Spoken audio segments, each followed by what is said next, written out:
In 2072 in Moscow, a game show called MOVVIIE is launching its 57th season. As the transmission starts, the game master explains the rules. There are 11 players, 9 of them are civilians and 2 of them belong to the Mafia, but nobody knows who is who. The objective of the civilians is to find and kick out the Mafia, while the Mafia must pretend to be civilians and kick the real ones out. Every day the group will vote on who to kick out, and the chosen person will killed for real by the things they fear the most. Every nightfall another victim will be chosen by the game master's drones. The final prize is 1 billion rubles, and if 1 civilian and 1 Mafia are left for the last round, the Mafia will automatically take the victory. The players are sitting in a very technologically advanced room and a bunch of drones come in to tattoo a code on the players' wrists, which indicates what is their hidden role. Only the computer has access to this information. While the drones do their job, the game master starts introducing some of the players. The first one is Luca, an 85-year-old billionaire who uses modern medicine to look much younger. He's built his fortune by gambling and that's why he's joined the game. He wants the thrill of betting on his life. His spoiled grandchildren are waiting for him to die, but Luca put in his will that if he dies in the game, his grandchildren get nothing. Next is Eli, a 38-year-old engineer who suffers from cancer. He only has 3 months left to live, so Eli came to the game to get money for his family. His wife disagreed with the decision because she wanted him to spend his last days with her and the kids, not to mention she didn't want his death to be on TV, but Eli ignored her concerns. 2 players are the prisoners brought directly from jail, Butcher and Ivan, who insists his trial was staged. This is part of a special program the show has with the government that allows every prisoner in the country to volunteer for the game regardless of what crime they committed. If they win, instead of money they get their freedom. The introductions are interrupted for now and the game master asks the players for their roles, but they all swear that they are civilians. Then they're given 10 minutes to vote for the first kill while their friends and family watch every second on TV. Constantine decides not to vote this round, but Marie immediately votes for Killian and Peter gives her his support. At that moment, Butcher realizes he's seen both of them together on TV, and another introduction is made. Marie is a 24-year-old famous ballerina and Peter is her #1 fan. Unfortunately, a rainy day caused Marie's car to crash and her legs got severely damaged, so she couldn't dance anymore. Since those days, her greatest fear has been rain and lightning. There's a major surgery that could give her synthetic legs, but it's incredibly expensive. That's why Marie has joined the game. Peter is here because he wants to help her. In fact, he's sold many personal things to give her money, but this only makes Marie cry because he's been following her for years and won't leave her alone. The other players judge her reaction and the fact she has an ally, so they immediately vote for her. Peter jumps in her defense and says he's Mafia, but the time runs out and Marie becomes the first chosen victim. Her role is revealed to be civilian, and then her chair begins moving toward a huge black orb on the ceiling. Peter tries to go after her, but his chair keeps him bounded. Inside the mysterious orb, Marie loses consciousness and begins seeing a simulation of her worst fears.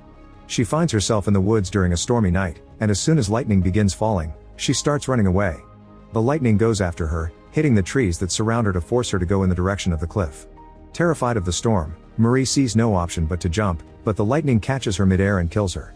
At that moment her real body disintegrates in the orb. Afterward the game master announces that the first nightfall is here, and the drones fly over the players to choose the next victim, who turns out to be Butcher.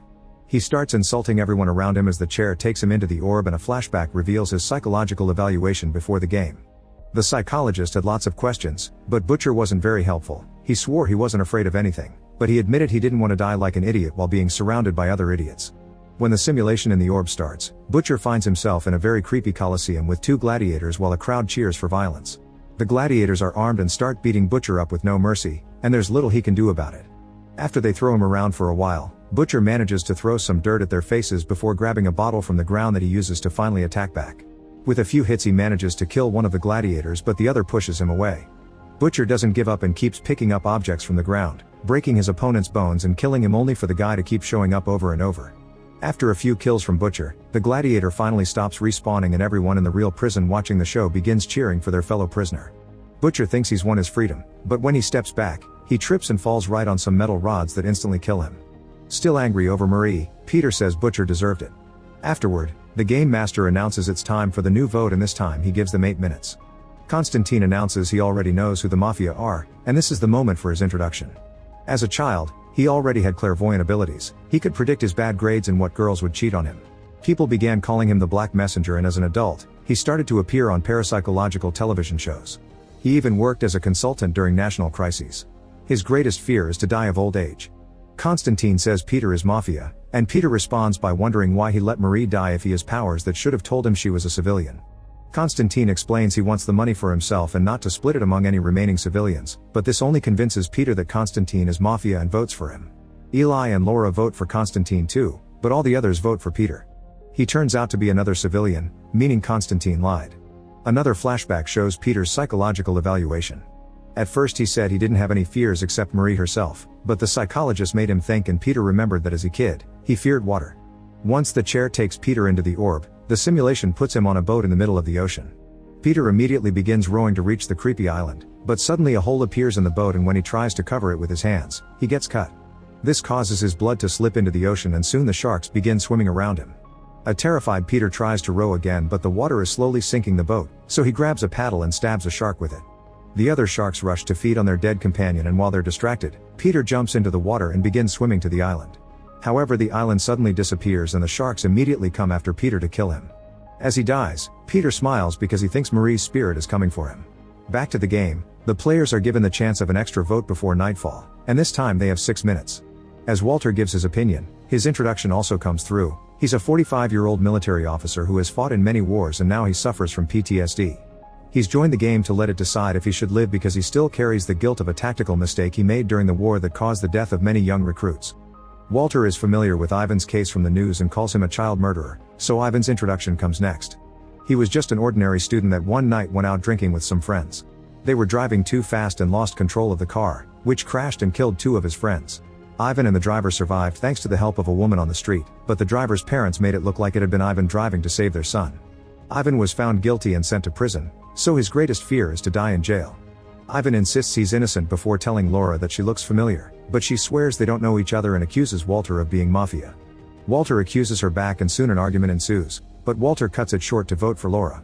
In turn, Laura votes for Walter, which gets the support from Luca, Ivan, and Eli. As a furious Walter begins to rant, Konstantin votes for him as well.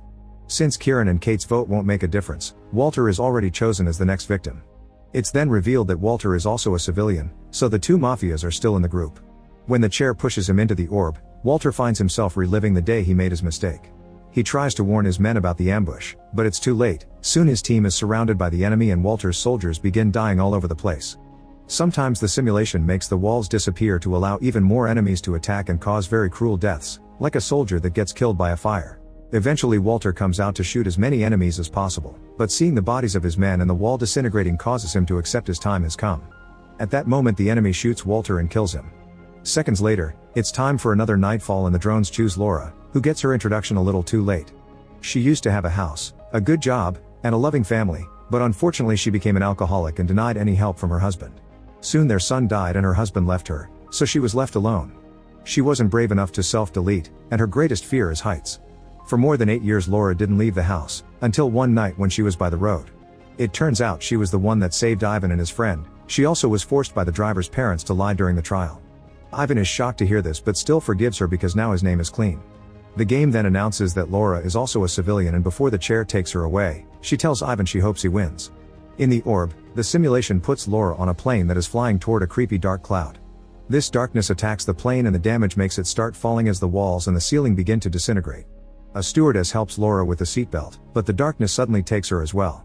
Little by little the plane comes apart and eventually Laura falls to her death. Afterward the players are given 4 minutes to make the next vote. Konstantin immediately says it's Ivan, which triggers an argument that makes Eli realize Kieran and Kate may know each other. Kieran accuses Konstantin of being mafia, but Ivan says it's Eli. The group soon is divided. Konstantin, Luca, and Eli vote for Ivan, Kate and Kieran vote for Konstantin, and Ivan votes for Eli. The rules say the chosen player must have an absolute majority, so it's announced the vote shall be redone but only using the 3 voted names. Luca changes his vote to Konstantin and the other 4 keep their same choice, so Konstantin shocks everyone by voting for himself. It's the first time ever in the show that someone votes for themselves, and more surprisingly, Konstantin turns out to be mafia. When he's put in the simulation, Konstantin appears on a set of stairs, where a man bumps into him and calls him Grandpa. The word angers Konstantin, but he suddenly starts coughing as he finds a bunch of mirrors that reveal he's aging rapidly. It gets hard for him to go downstairs, but as he reaches the end of his life, Konstantin begins laughing and explains he's cheated. Apparently dying of old age isn't his greatest fear. In fact, he considers it the most beautiful death. Then another nightfall arrives and the drones choose the next victim. Ivan is the picked name, and he turns out to be a civilian as well. Kate begins to cry but Ivan says it's okay because his name was cleaned. He sends his mother his love, apologizing for not being a good son before the orb takes him. The simulation puts Ivan inside a prison, and while the guards guide him to his execution, Ivan imagines he's on a beach with his mother again. The guards quickly shoot and Ivan dies instantly. Now there are 4 people left in the game, including one mafia, and the players have 2 minutes to vote.